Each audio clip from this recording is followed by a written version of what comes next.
seja bem-vindo, sejam bem-vindos, né? O Paulo que já está mais de casa, às quintas-feiras, o Paulinho está sempre aí, mas, André, seja bem-vindo aí, cara. Obrigado por aceitar o convite aí do Paulo, né? O Paulo que fez o meio de campo aí. Muito obrigado aí por aceitar. E falar um pouco com a gente, falar um pouco, né? Um pouco de você, da sua carreira, um pouco, né, da empresa que você trabalha, né? Falar um pouco do que é ESG, né? Se é ambiental, social, com governança corporativa, né? Que muitas vezes as pessoas perguntam muito, né? Aqui na Europa, por exemplo, eu estou falando aqui de Viena, a gente percebe que tem uma preocupação muito grande com isso, né? E aí no Brasil ainda é um tema assim que claro, com certeza uma demanda, tudo mais, né? Mas é um tema assim que está crescendo mais, né? Essa necessidade, não só na hora de investir, mas na hora de consumir, um consumo mais consciente. Então, cara, muito obrigado aí e a palavra é sua. Pode falar um pouco sobre você e tal. Depois o Paulinho também que já é de casa também. Obrigado, Eric. Contando um pouco da minha história, tenho 20 e poucos anos aí de mercado, passei por diversas gestoras, sempre nas comerciais, gestoras locais brasileiras, gestoras internacionais, né, gestoras independentes ou grandes gestoras, né, como a Nordea, a gestora a qual eu faço parte hoje. A Nordea, para quem não conhece, é o maior conglomerado financeiro do norte da Europa. Tá? Então, é como se fosse, vamos dizer assim, o Itaú dos países nórdicos. Né? Um banco muito forte aí no segmento de varejo, segmento de empresas, como banco de investimento e principalmente na parte de gestão de... Tá?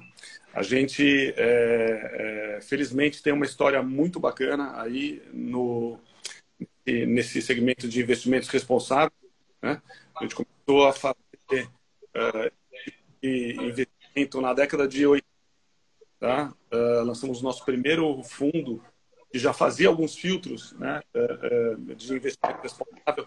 Ninguém se falava ainda em ESG naquela época. Né? Eles chamavam de investimento sustentável, investimento responsável, tinham diversas nomenclaturas aí, mas para dizer uma coisa, né? Mas esse movimento, né, preocupação, questões ambientais, sociais e com as práticas de governança das empresas acabaram ficando um pouco mais fortes lá pelos anos 2006, 2007, quando a ONU lançou alguns princípios, são diversas regrinhas, o que chamamos de princípios para investimento responsável, ou PRI. Tá? Prontamente, todas começaram a aderir a esses princípios. Nordea foi uma das primeiras gestoras, lá em 2007, a aderir aos mesmos. E de lá para cá, assim, a gente vem aperfeiçoando muito os nossos processos, vendo o crescimento desse setor como um todo. Eu lá pelos anos 2005, 2006, fazia distribuição de fundos de Brasil lá para fora. Eu estava na outra ponta, né? Hoje eu distribuo estratégias internacionais aqui para investidores brasileiros.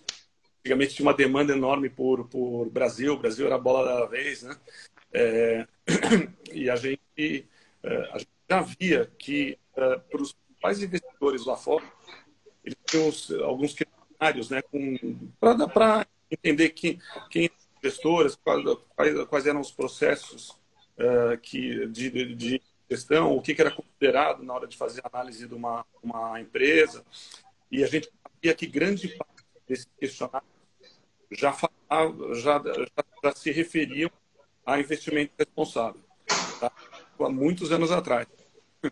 Hoje em dia, eu que é mais de 2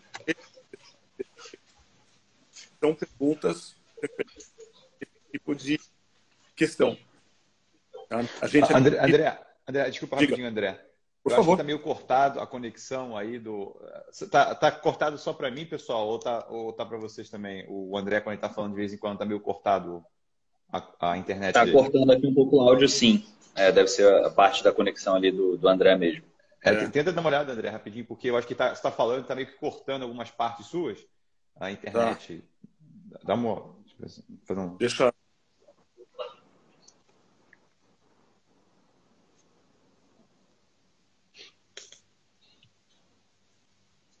Enquanto o André vai se reconectando aí, a gente vai fazendo uma recapitulação aí rápida aí do que ele falou, né? Falou um pouco da empresa. Na verdade, Paulinho, é interessante, né? Porque é como ele falou, é uma empresa que tem um foco mais, né? Nasceu nos países nórdicos. Aqui no norte da Europa, eles têm não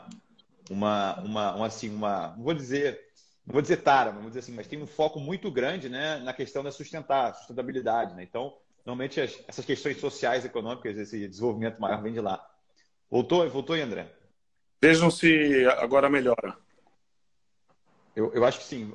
Continua que a gente vai falando. E, pessoal, quem escreve aí, se alguém tiver também com uma dificuldade se a internet dele estiver boa ou estiver ruim, ou se eu estiver maluco aqui, o Paulo também e tal. Só se... Então, a gente estava falando, né, sobre esse histórico nesse segmento de investimento responsável. Acho que um dos pontos muito importantes é que, assim, a coisa começou lá atrás como muito mais com foco de filantropia, né, de fazer o politicamente correto. Tinham diversos mitos, né? Mito de que você, ao fazer esse tipo de investimento, você estava deixando dinheiro na mesa, né? Principalmente aqui no Brasil. E acho que isso se deve muito ao fato de que a gente está numa economia que tem um foco muito grande em commodities. Então, fazer ESG aqui no Brasil é muito complicado, né? Se você for tirar, por exemplo, as mineradoras, as extratoras de petróleo, qualquer empresa que tenha algum problema de corrupção, questões de governança, né? Você acaba ficando um pouco restrito, né? Mas lá fora a história vem evoluindo muito, tá? Eu acho que de uns 5, 10 anos para cá, inclusive do ponto de vista de legislação, tá? E o que a gente conseguiu mostrar, que acho que é muito bacana, né? Voltando àquele raciocínio, uma coisa que começou como uma cara de filantropia, a gente conseguiu provar nessas mais de 3 décadas que a gente explora esses 3 quesitos, né? Ambientais, sociais e de governança, e ao implementar esse tipo de análise justamente com a análise fundamentalista, a gente consegue dar retorno para o cliente melhor do que a concorrência. Tá? Entendi. Então, assim, desculpa, Paulinho, Eu ia, depois desse preâmbulo, eu na verdade ia puxar ali, mas o André acabou já respondendo, né?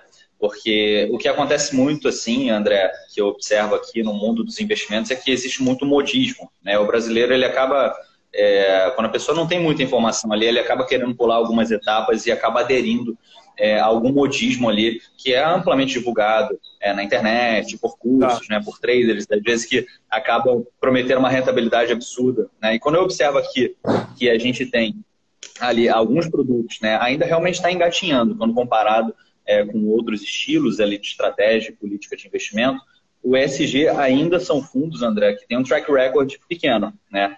E eu já ouvi isso, inclusive, de alguns clientes também, né? Eu não vou aplicar no ESG porque eu acabo perdendo a performance, necessariamente, né? Então, o André já desmistificou ali, né, que hoje a gente tem um mar aberto ali e amplas possibilidades. Mas vocês ainda devem passar muito por isso, né, André? Nessa questão de, quando comparado performance, de algum fundo que vai aderir a essa filosofia ESG daquele que não adere. Então, você sabe que, do ponto de vista de histórico, né, como eu te falei, a gente tem fundos aí com mais de 30 anos de histórico fazendo ESG. Então, a gente consegue realmente comprovar esse diferencial, né, de performance. Por exemplo, você tem em algumas das plataformas locais aqui, aqui no Brasil, como XP, BTG, Orama e diversas outras, tem alternativas nossas que tem histórico mais de 14 anos lá no exterior, né? Os veículos locais aqui internos ainda são relativamente novos, você está correto. Tá? Mas esses mesmos veículos acabam investindo na mesma estratégia lá no exterior que já tem esse longo track record. Tá? Entendi. André, deixa eu fazer uma pergunta. Essa questão que você está falando, né? E pessoal, fiquem à vontade para perguntar para o André, perguntar para o Paulo também. O Paulo que é assessor de investimentos também. O André que é diretor de vendas, não é isso? Da Nordia Management. E que tem uma coisa interessante, né? Que quando a gente fala, né, sobre ESG, o Paulo e eu já trouxemos aqui até um biólogo para falar um pouco sobre essa questão ambiental, porque é uma questão muito demandada, muito debatida, né? Eu acho que é uma visão maior sobre aquela coisa. Quando a gente normalmente pensa em economia, né, ou a produção, o cara pensa, vou produzir para maximizar meus lucros, né? Só que para produzir, você tem uma série de coisas, né? Parceiros, fornecedores, tem o governo, né? Tem os seus clientes, tem os colaboradores, tem os proprietários, tem outras empresas que participam. Então, assim, tem uma visão muito maior, né?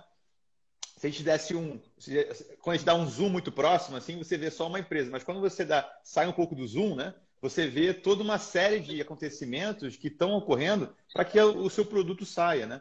E eu acho que essa questão do ISG, né? Ela tem exatamente isso, né? Ela tem essa tentativa. Obviamente que a gente vai falar aqui sobre também tomar cuidado com outras coisas que pode parecer, né? Para ser politicamente correto, mas na essência não é isso, né? Mas que eles tentam ter uma visão mais ampla do que está acontecendo na hora de você consumir. Aqui na Europa, por exemplo, está muito na moda, vamos dizer assim, você comprar aparelhos eletrônicos que já foram utilizados. Você reutilizar, o refurbish, né? Você está reutilizando várias coisas. Até em supermercado, aqui está vendendo já. Você vê, por exemplo, comprar um Apple ou qualquer coisa assim, o supermercado já está vendendo lá. Já está dizendo, o nosso celular, o nosso computador, ele é ecologicamente correto, ele tem todo um selo, né? Então, o que eu estou querendo dizer, só que não é só simplesmente, eu acho que modinha, né? É uma ideia, é um conceito, né? Que veio para ficar e que eu acho que é importante. As empresas estão cada vez mais com essa consciência, chama-se, aqui o pessoal fala muito CSR, Corporate Social Responsibility, a responsabilidade social de uma empresa, de uma instituição, né? Que junto, né, com as práticas ESG fazem com que elas tenham uma produção mais correta, uma produção mais alinhada com aquilo que, né, o consumidor está querendo, o produtor está querendo, e é óbvio, né, que vocês, né, estão querendo sempre. Eu entrei aqui no site aqui de vocês, aqui internacional, e você diz aqui no site, né, a missão de vocês, né, que é entregar alfa, né, que, ou seja, uma rentabilidade acima, né, do mercado, né, ou seja, ter um diferencial também, né, e você ter soluções de investimento que possibilitem o cliente navegar em diversos mercados e condições distintas, né? Exato, exato. E acho que esse ponto que você pegou é extremamente importante. E é um movimento que ele começa no investidor, porque assim, as empresas, né, ou você como consumidor, você acaba, muitas vezes, por exemplo, a empresa o foco da empresa é o lucro, né? A gente sabe disso, né? O investidor também tem, né, aquele foco em ter resultados melhores, né? Eu acho que essa preocupação com a questão climática, né, a questão ambiental, a questão social, acaba impactando o nosso bolso no final desse processo, né? A gente tem hoje uma situação global a qual a expectativa de crescimento da população é imensa, né? Em 2050, a gente deve ter algo como 9 milhões de pessoas no planeta, né? Dada essa projeção de crescimento populacional, a gente tem algumas projeções mais de curto prazo que já são bem complicadas. Por exemplo, a ONU diz que em 2030 a gente tem que ter 50% a mais de energia do que a gente gera hoje. 35% a mais, nós vamos ter que produzir 35% a mais de alimentos do que a gente produz hoje. A gente vai ter que ter disponível 40% a mais de água potável do que a gente tem hoje. E 2030 está aí, né? assim, são questões extremamente alarmantes e que vão precisar ter muito investimento, né? A gente vai precisar ter melhorias na eficiência, tanto da maneira pela qual a gente produz esse tipo de insumo, né? Ao mesmo tempo, na eficiência do consumo, né? Então, assim, são temas que você vê algumas empresas explorando hoje, né? Tendo algumas empresas que a gente faz investimento no exterior, só para exemplificar um pouco mais aqui. Por exemplo, a gente tem investimentos numa empresa chamada Rexel. Acho que muita gente aqui que está assistindo, acho que nunca deve ter ouvido falar, mas deve usar com frequência os serviços deles, né? A Rexel é a maior fornecedora de fibra de carbono para a indústria aeronáutica. Aí você fala, pô, mas como é que isso dá impacto positivo, né? Como é que é ESG, carbono? Aí, assim, cada avião novo que sai com mais aplicações de carbono. Por quê? Porque o carbono ele é mais resistente do que o aço e do que o alumínio e muito mais leve, principalmente muito mais leve, né? Porque o avião fica muito mais leve, ele gasta muito menos combustível. Então faz um sentido econômico brutal, né? E porque faz sentido e porque queima muito menos combustível na atmosfera, ele vai ter um impacto positivo no clima e no ambiente. O que eu quero dizer com esse exemplo? A empresa, né, as empresas de aviação não vão botar carbono nos aviões porque eles acham que é politicamente correto, porque é bonito. Eles visam lucro, né? Então, eles querem diminuir o peso dos aviões deles para poder consumir menos, né? Mas, no fim, né, acaba gerando esses avanços tecnológicos acabam gerando esse tipo de benefício, entendeu? Aumentando a sua eficiência no consumo dos recursos. Tá? Esse é um ponto bastante relevante. Então, o que a gente vê é que toda essa busca ESG, ela começa por parte do investidor, né? E, primeiro, ele vai buscar alguma coisa que vá dar um retorno melhor né? Ele está pegando o dinheiro dele, e acho que isso é uma coisa que a gente tem que se conscientizar até um pouco mais aqui no Brasil. Isso lá na Europa já é muito forte, né? O europeu não dá dinheiro para uma empresa ou financia uma empresa que, por exemplo, está fazendo uma bomba atômica que pode ser jogada nele depois, né? O nórdico não, de jeito nenhum vai fazer um investimento numa empresa que está contribuindo para o aquecimento global, que vai ajudar a derreter a geleira do lado dele lá, né? Então, assim, a gente esteve muito acostumado a um mercado muito limitado que é o mercado brasileiro. Hoje, com essa abertura de poder fazer investimentos no exterior, acho que a própria cabeça dos investidores brasileiros também está mudando. Tá? A gente tinha uma empresa, só para citar um exemplo curioso, né, de como o investidor está fazendo o mercado mudar. A gente tinha uma empresa, a gente estava analisando uma empresa que era a JBS, né? E aí a gente, antes mesmo do caso de corrupção lá, eu não vou nem entrar nessa questão agora, mas o que a gente acabou vendo? Que grande parte da receita deles estava vindo de áreas de desflorestamento, né?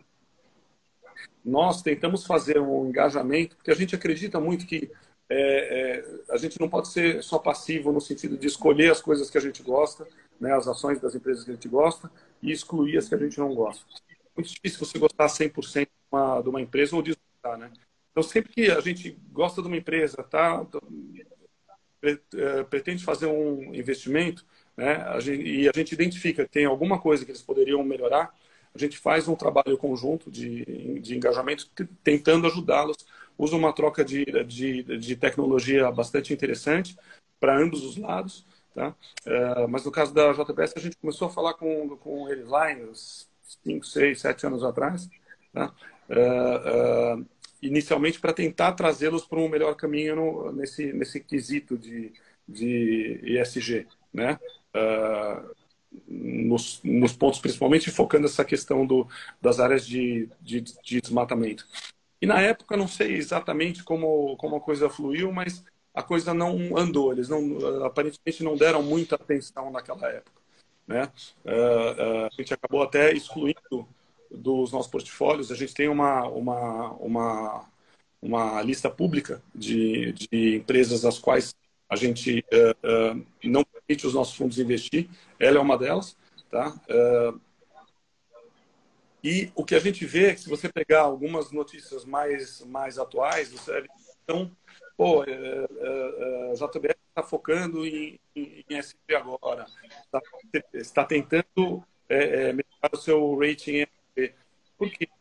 Eles estão vendo, provavelmente, que esse é o único que vai seguir. Os investidores europeus, por exemplo, não vão poder investir mais daqui para frente em empresas que não tenham altos padrões ESG, né? Então, assim, o investidor procurando fazer um investimento correto, e até a empresa a melhorar os seus processos. E, André, assim, de uma maneira mais simples também, né? Até porque boa parte ali dos investidores ainda são muito tímidos, né? No que diz respeito ali a aporte financeiro, né? A gente está vendo ali uma inclusão de brasileiros muito grande, né? A gente basicamente dobra, triplica a quantidade de CPFs em bolsa. Como que o investidor do dia a dia, né? Aquele cara ali que não tem, às vezes, tanta informação e não consegue ver isso de maneira tão óbvia, né? Qual que é o papel dele no dia a dia, né, de conseguir converter os investimentos, ou pelo menos direcionar a maior parte ali do... Eu acho que o André caiu. Estava fazendo uma pergunta aqui para ele. Então, vamos lá. Então, fica aqui, Eric, enquanto a gente consegue a reconexão ali com o André. Né? Qual que você acredita que seria o papel desse investidor para conseguir orientar melhor os investimentos dele ali, para direcionar para alguma coisa que seja mais sustentável a longo prazo, né? Porque tem muita coisa que a gente discute aqui também que é mais fácil porque a gente está dentro do mercado. A gente acaba tendo uma visão mais ampla. Você acredita que tem alguma coisa mais simples ali, alguma dica para a nossa audiência que consiga facilitar? Eu acho que tem umas coisas que... O primeiro passo, né, que eu acho que a pessoa tem que entender que onde é que está o seu consumo? Onde é que está o consumo também de alguns produtos de empresas que vocês acreditam, né, que sejam sustentáveis, não sejam sustentáveis. Aqui, por exemplo... E durante muito tempo, os produtos da Nestlé, elas tiveram uma ideia de que não eram sustentáveis, que o cacau, né, que era utilizado para o chocolate, por exemplo, era um cacau que, em tese, a mão de obra, né, que de países tipo do Equador, na época, se não me engano, era uma mão de obra quase escrava. Então, a consequência que teve é que as pessoas não estavam consumindo produtos da Nestlé. Então, você via lá no supermercado... E estava meio que produto 50% de desconto por causa da validade. As pessoas não estavam consumindo. Então, é um tipo de boicote, né, que ocorre quando a pessoa tem cria essa consciência, talvez, maior de entender se essa empresa é ou não. O André mandou aqui uma solicitação para ele. É ou não dentro desse aspecto. O que acontece, Paulinho, é que muitas vezes, né, eu acho que no Brasil em geral, a gente acredita que esse tipo de papo, né? Fala aí, André. Desculpa. Certinho? Não, beleza. A gente estava falando aqui, o Paulo perguntou em relação a como uma pessoa, né? Como uma pessoa normal, uma pessoa comum, como qualquer pessoa, como é que ela pode ter esse tipo de visão, né, na hora de dela investir, dela de consumir, né? Que tipo de produto, como é que ela pode ter essa sensibilidade maior, né? Então, eu estava falando um pouquinho, eu falei o caso da Nestlé, aqui, que é uma empresa suíça, e que aqui, em muitas regiões, aqui na Alemanha, aqui na Áustria, por exemplo, o pessoal estava boicotando porque havia um boato de que parte na cadeia produtiva deles, na mão de obra deles, do cacau, que grande parte dele vinha do Equador, que esse cacau, em tese, utilizava mão de obra quase escrava. Então, as pessoas, ao saberem disso, boicotaram os produtos da Nestlé, entende? E assim... Nestlé é uma empresa enorme, tá? Mas isso é um pouco, né? Porque acho que às vezes as pessoas acreditam que esse é meio aquele papo de bicho grilo, né? Aquele papo assim, você gosta de questão de direitos humanos, ambiental, isso é papo ideológico, isso não é um papo... O mercado financeiro não está pensando nisso, quando na verdade está pensando nisso também, porque Se uma empresa está consumindo, está utilizando por exemplo, uma área rural e está poluindo um rio, se o rio está sendo poluído, depois ela vai ter que ter problemas, né, para utilizar aquele recurso, e as pessoas também próximas. Ou seja, se você utilizar algo, né, essa que o pessoal fala, externalidade, ou seja, aquilo que em tese no mercado não consegue, né, achar o equilíbrio correto, o preço correto, né? Então, uma externalidade negativa, a partir do momento que acontece algo negativo, vai em algum momento chegar em você, ou vai chegar naquele cara que vai consumir, né, os seus produtos. Então, eu acho que é mais, né, do que o papo bicho grilo, né? É um papo importante, né? Mas que, como o Paulinho até mencionou, para as pessoas tomarem essa consciência, até, você me corrija, André, se eu estiver errado, mas no Brasil, as empresas não são obrigadas a lançar um relatório ISG.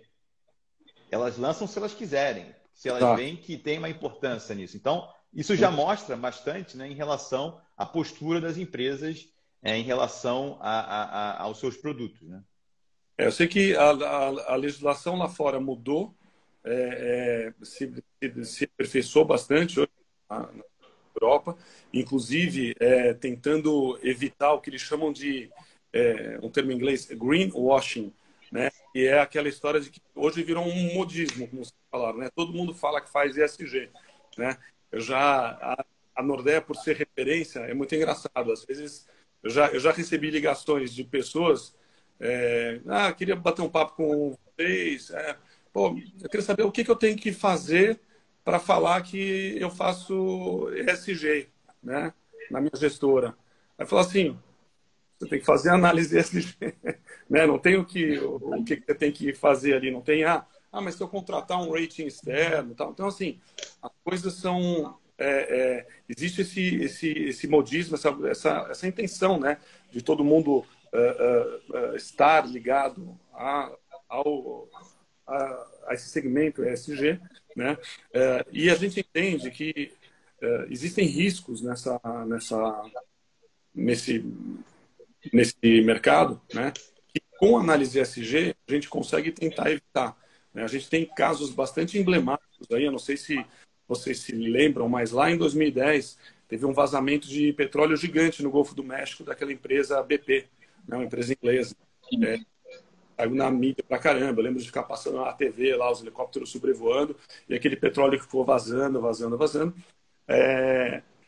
Aquilo gerou um impacto negativo no preço das ações dessa empresa em mais de 43% na época, né? Então, é uma perda financeira gigante, né? Mais para frente, um pouco, acho que outro caso que foi muito emblemático, caso da Volkswagen, aí no âmbito mais de governança, né? A Volkswagen estava divulgando os níveis de poluição dos seus motores de uma maneira errada. Então, assim, eles poluíam muito mais do que o que era descrito no papel, né? A gente, lá em 2015, quando isso saiu a público, teve mais de 45% de queda no preço das ações de uma empresa como a Volkswagen, uma líder global, uma das líderes globais aí na produção de automóveis, né? E mais há pouco tempo atrás, né, mais recentemente, a gente viu até com questões sociais, a gente viu o Facebook com aquele vazamento de dados lá em 2018, né, o que gerou uma perda de mais de 20% no preço das ações dessas empresas. Então, assim, o investidor não deveria querer ter esse tipo de empresa, né, ou esse tipo de situação, vamos colocar assim, né, dentro dos seus portfólios, né? Então, a gente entende que ao você fazer uma análise de uma empresa, fazer o que a gente chama de análise fundamentalista, né? Você vai checar, vai ver o modelo de negócio da empresa, vai ver qual que é a expectativa de retorno dela, vai ver como que está o preço do papel hoje, se está caro, se está barato, né? Se você só fizer essa parte, sem considerar os riscos e oportunidades nos campos sociais, ambientais e nas práticas de governança dessa empresa, você não está fazendo você não está tendo um entendimento completo do modelo de negócio da mesma, entendeu? Acho que até o caso da Vale do Rio Doce, que é alguma coisa que ficou muito forte para nós brasileiros aqui, né? Acho que eu não lembro os dados de cabeça agora, mas teve um impacto gigante também no preço das ações da Vale quando teve o acidente em Brumadinho. né?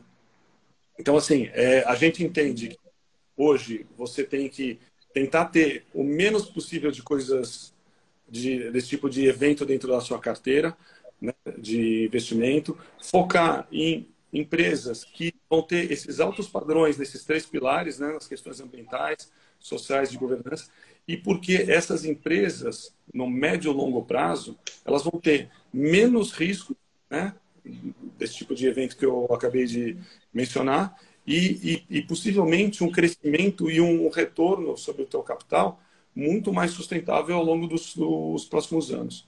Tá? André, e só para que fique claro aqui, desculpa, Arequinho, te Não, cortar. Você quer fazer a pergunta? Não, eu ia perguntar para o Paulo em relação à Vale, por exemplo. O André adiantou isso, eu ia perguntar porque Paulo e eu temos pessoas em comum, né? E temos uma pessoa em comum que falou que nunca investiria numa empresa como a Vale, porque a Vale, por causa da questão toda, né? E aí a gente até argumentou, mostrou, não, tem novas, ela está tendo novas práticas, ela, já que teve o acidente, está tentando, né? Ou demonstra, né, ativamente aderir às melhores práticas ESG, né? Mas, assim, existe, né, esse tipo de... Né? Desculpa interromper, mas deixa eu até contar para vocês o caso da Vale, porque acho que a gente faz parte dessa história que você está contando agora. Tá? A Vale, depois, quando houve o acidente em Brumadinho, nós tínhamos ações da Vale em um dos nossos fundos. Tá?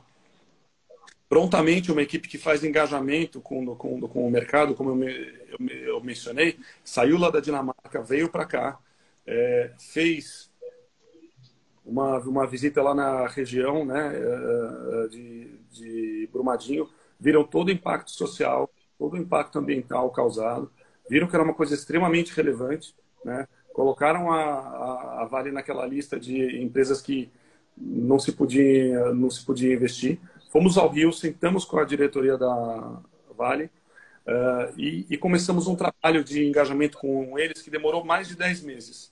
Até que eles nos apresentaram um plano, né, que a gente entendeu que era satisfatório para tentar evitar que novos eventos como aquele ocorressem e um plano para tentar tratar, né, tem coisa que, obviamente, né, não tem volta, mas para tentar tratar todos os impactos que foram causados pelo acidente.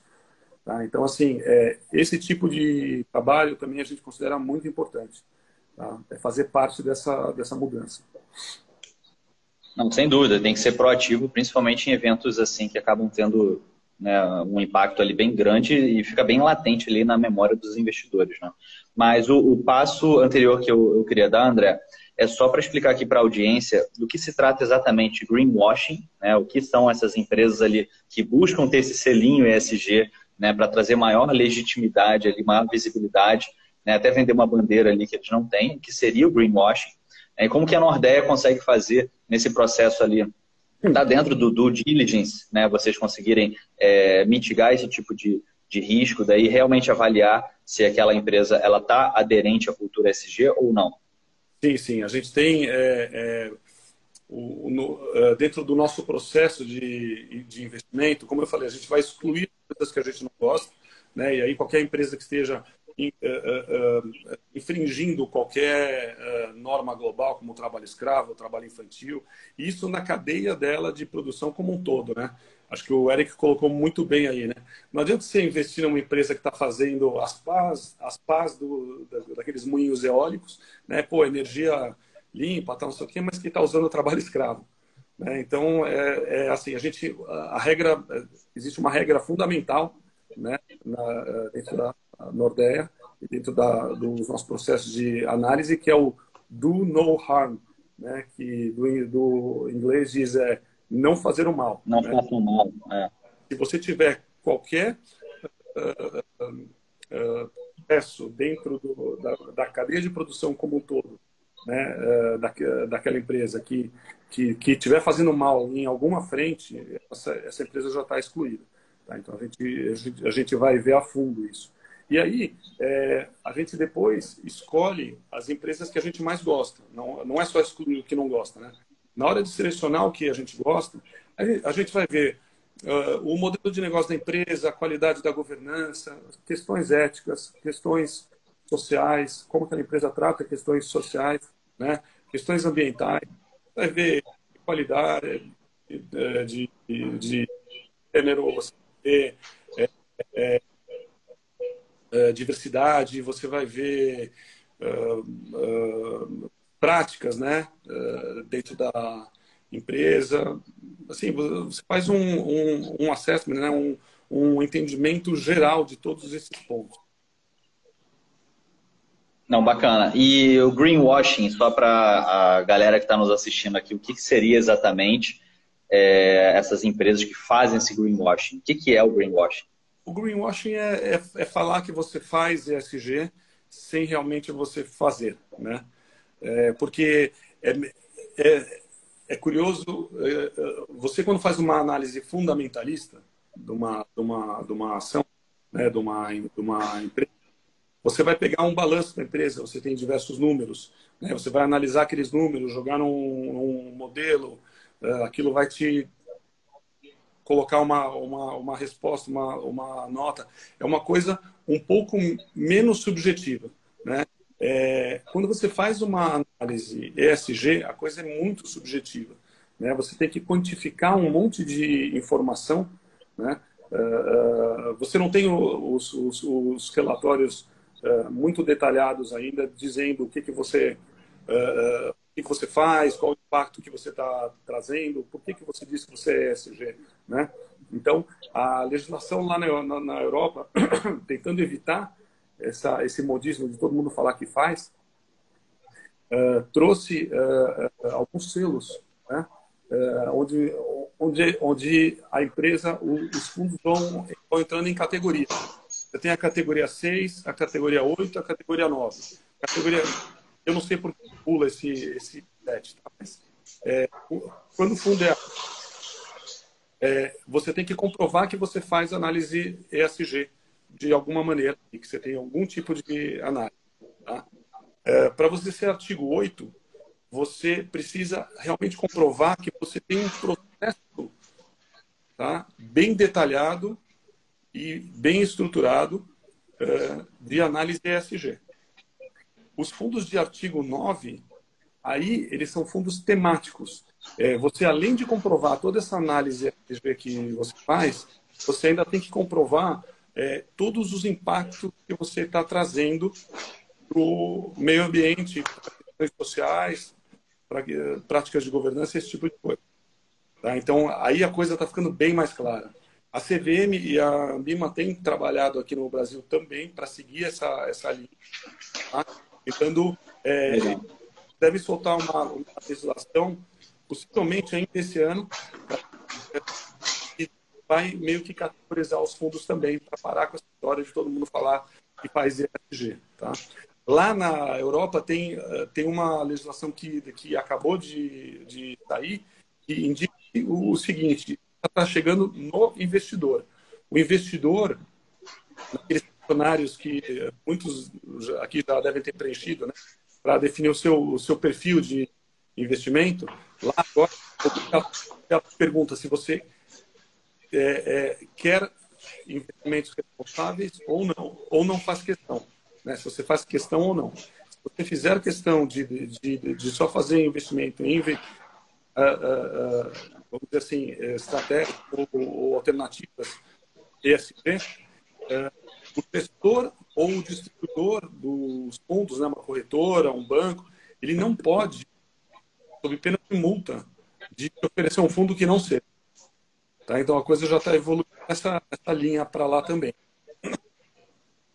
Legal. E, Eriquinho, desculpa aqui monopolizar a conversa aqui, quando o papo é interessante, né? Acaba suscitando muita curiosidade aqui. Essa lista que você citou no momento anterior, o André, dessas empresas ali, né? Talvez eu possa chamar de green list, ela é uma lista que fica aberta ali, ela é amplamente divulgada, ela é uma lista pública, ou faz parte da estratégia da Nordea ter aquela lista ali guardadinha para vocês usarem na estratégia dos fundos? Aquela lista que eu mencionei, ela não é de inclusão, ela é de exclusão. De exclusão apenas, ok. Apenas, tá? Mas ela é pública, ela está aberta para quem tiver curiosidade entrar no nosso site quiser, acho que se você escrever Nordea e Inclusion, né, já deve aparecer a nossa lista pública. Lá você vai ver, tem mais de 240 empresas, tá? Com o nome da empresa e o motivo pela qual ela está excluída dos nossos portfólios. Você vai encontrar empresas lá como uma Boeing, uma Airbus, uma Rolls-Royce, grandes empresas, né? Os caras fazem avião, fazem carro, mas a hora que você vai puxando ali, vai vendo o balanço dela mais no detalhe, o modelo de negócio deles, você vai ver que grande parte da receita dessas 3 empresas vem da produção de armamento nuclear. Entendi. E seja muito sincero, André, você já viajou de Boeing ou eu vou na sua garagem, eu vou encontrar um Rolls Royce? Eu gostaria muito de ter um Rolls Royce, não tenho. Eu acho assim, não, a gente vem cada vez mais querendo, né?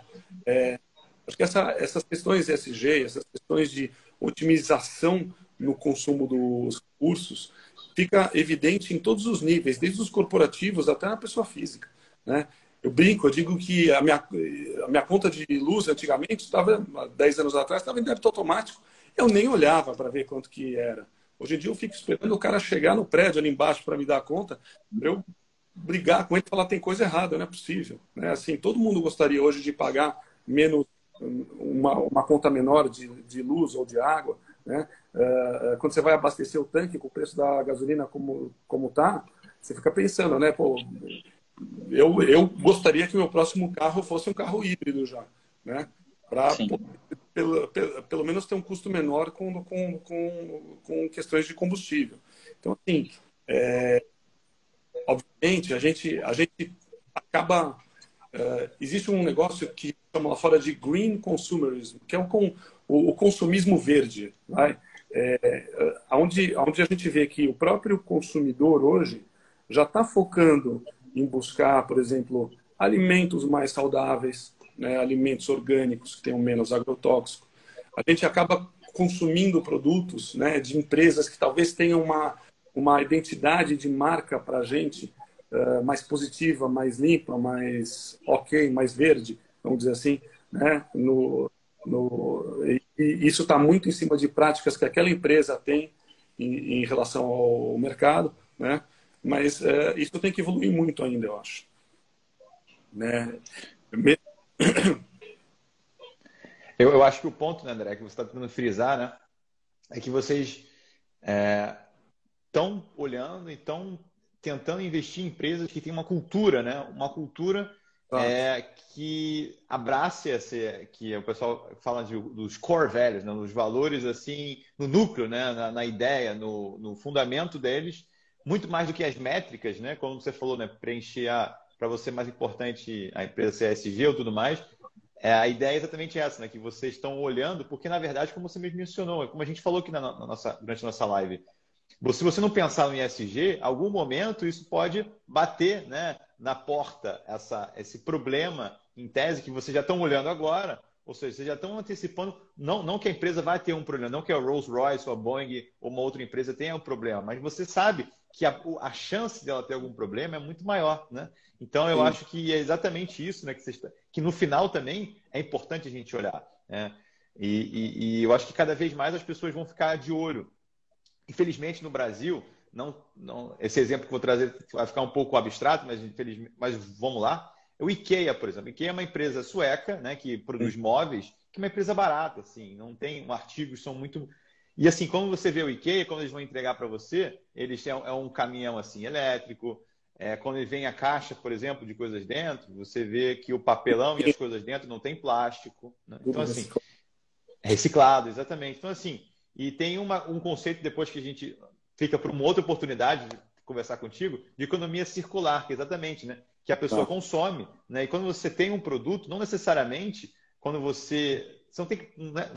O consumidor também tem uma certa responsabilidade, né? De também reciclar o produto, de entender. E muitas empresas, por exemplo, essa do IKEA, que eu estou dando um exemplo para vocês, se você utilizar um colchão, e aí você já utilizou todo o tempo de vida do colchão, o colchão ficou ruim e tudo mais, você pode levar na própria loja do IKEA e eles reciclam o colchão, porque eles vão aproveitar grande parte da matéria-prima. Então, assim, isso tudo é importante, mas se o cara da outra ponta ali do consumo, se ele não tiver também ligado com isso, né, isso não vai acontecer, né? Aqui em Viena, por exemplo, você tem separação, né, de lixo e tem também o lixo orgânico, né?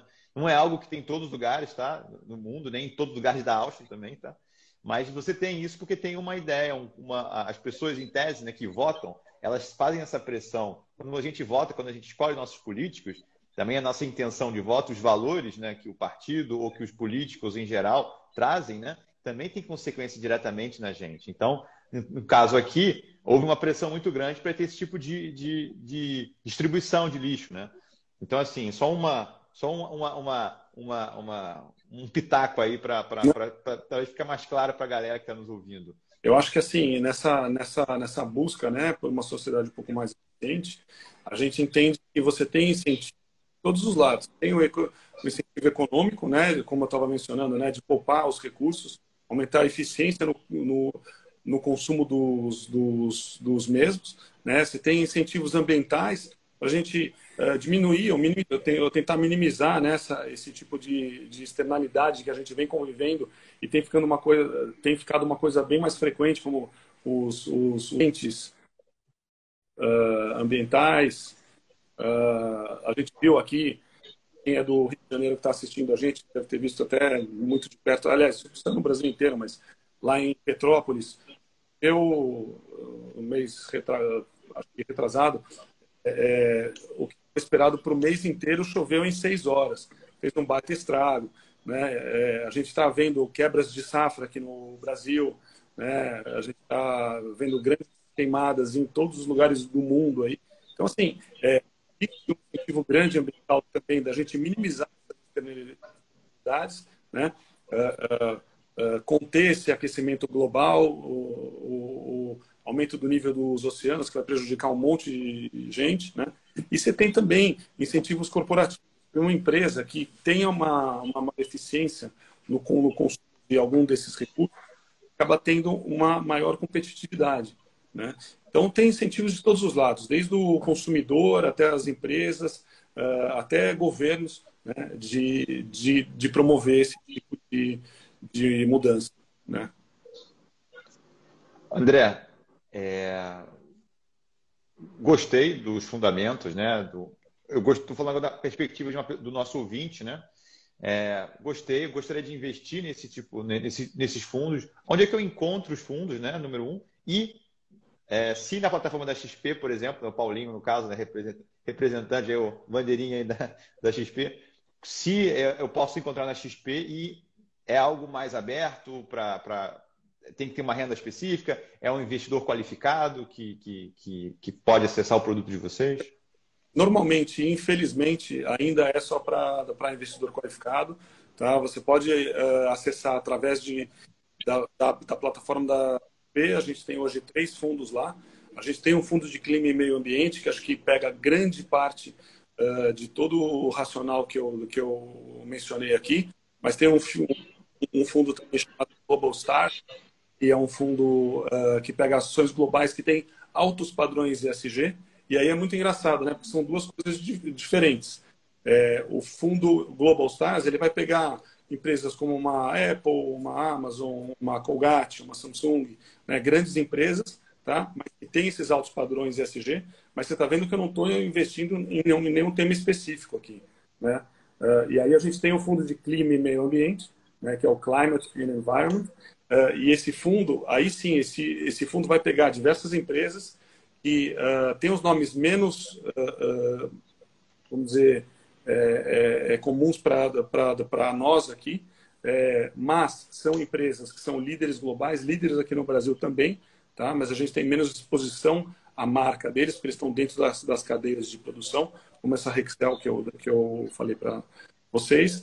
E aí é um fundo direcionado ao clima e meio ambiente mesmo, mas não é nada para dar retorno daqui a 5, 10, 15 anos, é para dar retorno, tem que fazer sentido econômico desde já, tá? A gente tem essas duas alternativas.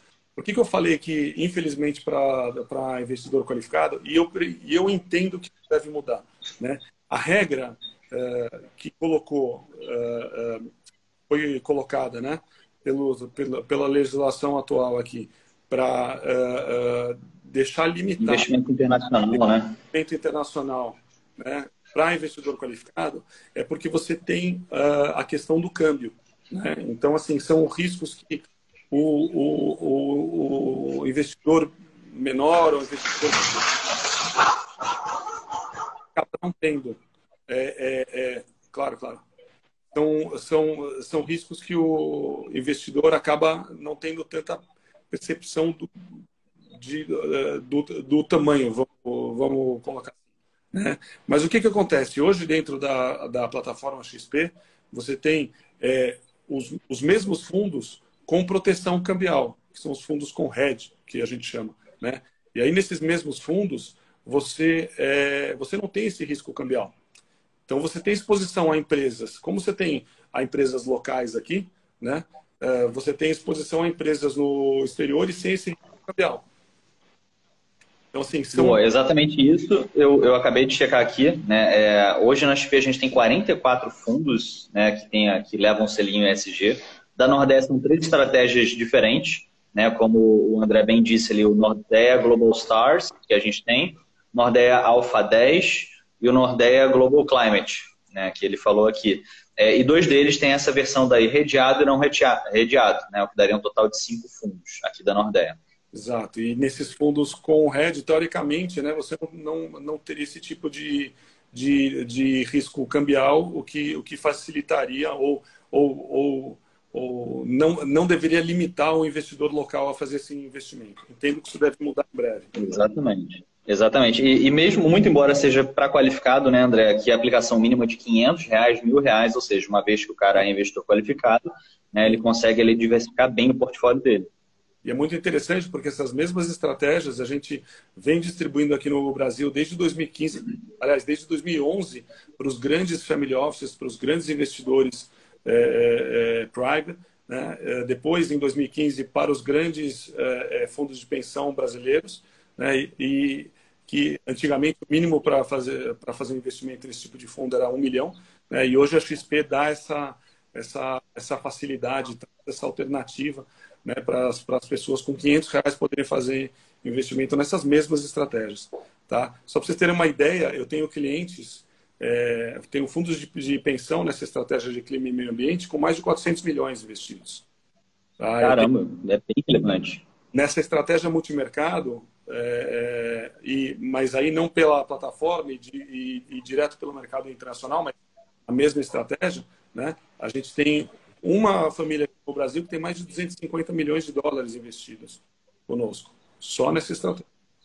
Então, assim, você vê que é uma alternativa muito bacana para quem pode fazer esse investimento, quem quer diversificar os seus investimentos, né? Porque aqui dentro do Brasil também todos os ativos, mesmo se você está em bolsa, em renda fixa, em multimercado, em tudo junto aí, tudo é muito correlacionado. Normalmente, quando uma coisa sobe, tudo sobe junto, né? Quando cai, tudo cai junto. Então, o que você quer ter? Você quer ter alguma coisa para balancear esse risco. E essas alternativas de investimento no exterior, de todas as casas hoje dentro da XP, ajudam muito nesse sentido. São bastante descorrelacionados, né, com o resto dos produtos que tem. Né? Exato. Né, Paulinho? Eu acho que entrando nessa questão aqui, para meio que concluindo esse nosso super papo aqui, né, não importa, né, em relação a perfil de risco, não importa, né, eu acho que talvez o perfil menos arriscado, mas até o moderado, né, a pessoa já deveria, né, incluir parte, né, na carteira lá de investimentos, né? Então fica para o pessoal a dica aí, algo que tem uma exposição internacional, empresas internacionais, porque mas Paulo, mas Eric, mas André, eu não quero morar fora, meus gastos não são minha vida é no Brasil, não é fora, mas os seus gastos são atrelados ao dólar. Você não bota... 80% dos produtos que a gente consome, pelo menos hoje, são importados. E a gente vê a diferença que deu nessa subida do dólar e nos preços nos supermercados. Né? Acho que todo mundo sentiu isso daí. Então, você ter essa exposição. E talvez mais do que isso, por exemplo, o que nós estamos usando aqui, né? Eu tenho um iPhone, o sistema que eu uso no meu computador é Microsoft. Quando você começa a ver as coisas, assim, basicamente, a gente gosta de produtos de empresas que a gente não tem acesso via bolsa local aqui. Então, por que não investir lá fora nas empresas que a gente gosta e adquirir os produtos, né? Eu acho que é exatamente essa acho que é a ideia maior, não só de falar, né, tipo, é muito importante a gente investir em boas empresas, né, com boas práticas, como você mesmo frisou, André, mas mesmo assim é importante a gente, né, é uma necessidade você ter uma exposição, parte da sua carteira internacional, né, parte da sua carteira, porque por mais que você não queira morar fora, o seu consumo tem a ver com preços de fora, tem a ver com preços em dólar, né, toda matéria-prima, né, basicamente, que a gente compra é, é precificado, ou seja, os preços são baseados no que está acontecendo na variação do dólar, ou seja, é importante, né? Não é nem mais um diferencial, né? Eu acho que seria quase uma obrigação da pessoa, né? No sentido, né? Grandes investidores hoje entendem que que precisam ter uma alocação, né? Uma parte do seu portfólio, uma alocação estrutural fora do Brasil. Então, assim, não é nenhuma questão de fazer uma aposta. Fala assim, eu acho que agora a bolsa lá fora vai ser melhor do que aqui. Não, é uma coisa estrutural. Você quer ter investimento em bolsa, você vai ter uma parte aqui e uma parte no exterior. Essa é a cabeça deles, né? André, Paulo, vocês têm mais algum comentário? Em tese, a gente está chegando aqui 1 hora de live aqui, não quero tomar mais o tempo do André aqui. Você tem mais algum comentário e tal? Na verdade, eu tenho aqui que me perguntaram, o pessoal reparou aqui que o seu cachorro latiu. O que você fez com ele? Você foi ESG com o seu cachorro? Você educou ele? Você tratou ele bem? Ele é um cachorro em formação. Então eu sou tô meio greenwashing com ele no momento. Mas estamos em processo aqui de educar. Ele tá aqui. É um cachorro muito medroso. Então ele conseguiu bater na minha luz aqui. E ele tem medo de tudo, entende? Então ele bate na luz e ele late para a luz. Ou seja, ele está muito reativo com as situações. Então eu estou tentando sair com ele na rua, treiná-lo, falar, não, só autoestima, vamos crescer essa autoestima, cachorro. Então, assim, basicamente, ele está nesse período de formação aqui, André. Eu tenho um cachorro de 7 meses que eu peguei. Então, ele é um cachorrinho assim que ele é meio... Vamos supor assim, e ele é muito medroso, então ele faz as besteiras, ele late para as besteiras que ele faz, entende? Entendi. Então, mas tá melhorando, assim, a gente faz parte, né? Quando tá... Nessa história do cachorro, né, que vai melhorar, você vai treinar ele, né? Acho que é muito importante hoje o seguinte, para finalizar aqui, a gente não olha só as empresas que já têm um alto padrão ESG, né? A gente olha também aquelas empresas que estão tentando melhorar, né? Aquelas empresas que já enxergaram que precisam melhorar em alguns quesitos e vão ter até esse ganho, até uma estratégia interessante que a gente está lançando agora, que a gente chama de Climate Engagement, né? Que são empresas com quem a gente faz esse trabalho de engajamento e que a gente está assessorando eles para chegar numa posição melhor nesses quesitos, né, de meio ambiente, sociais, de governança. Antigamente, o que era uma coisa mais de única mão, né, onde a gente buscava as empresas e tentava ajudá-las a melhorar, né? Hoje em dia é muito interessante ver as empresas procurando a gente como referência. Legal. Né? Como a Nordé é referência no mudança de comportamento, né? Buscando, né? A gente viu recentemente uma empresa química brasileira procurando a gente, falando assim, eu preciso arrumar a minha casa aqui, queria fazer um trabalho conjunto com vocês. Então, assim, é muito bacana ver essa mudança. Queria agradecer postura, né?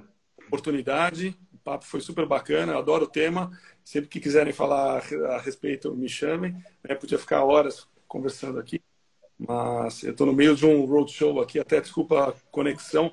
Eu tô em Porto Alegre hoje aqui, visitando diversos escritórios da XP. E tenho uma reunião agora logo na sequência. André, muito obrigado, então, novamente, pelo ceder a parte do seu tempo aqui, da sua agenda para a gente. Normalmente a nossa live é um pouco mais tarde, mas foi super legal assim, abrir também a nossa agenda também para você também. Foi uma, eu acho que encontramos um equilíbrio aqui, muito bom, muito legal, gostei muito do papo. Paulinho. É isso, só agradecer a presença, André, e volte sempre. Sempre bem-vindo. Valeu, pessoal. Até mais Obrigado. Falar com o Paulinho aí, ele me procura aqui e coloca a gente em contato. Beleza, pessoal, muito obrigado. Eu coloquei também aqui da Nordea Asset Management. Vou colocar também na descrição também do vídeo os links também. Vou procurar também colocar os fundos também que o André mencionou, que fazem parte da Nordea Asset Management. Então, vocês podem achar na plataforma da XP também. Então, muito obrigado. Obrigado, André. Obrigado, Paulo. Obrigado, Renan, Fê, Marcília, o Guilherme, Rádio Web, o Ricardo que nos assistiu também, Tatiana, a Jéssica, o Ricardo, o Roberto e a todos os outros que nos assistiram. E obrigado ao Carlos também, meu cachorro aqui, por estragar meu cenário. Muito obrigado. Valeu. Um abraço. Valeu, pessoal. Um abraço. Valeu. Saudações. Valeu. Tchau, tchau.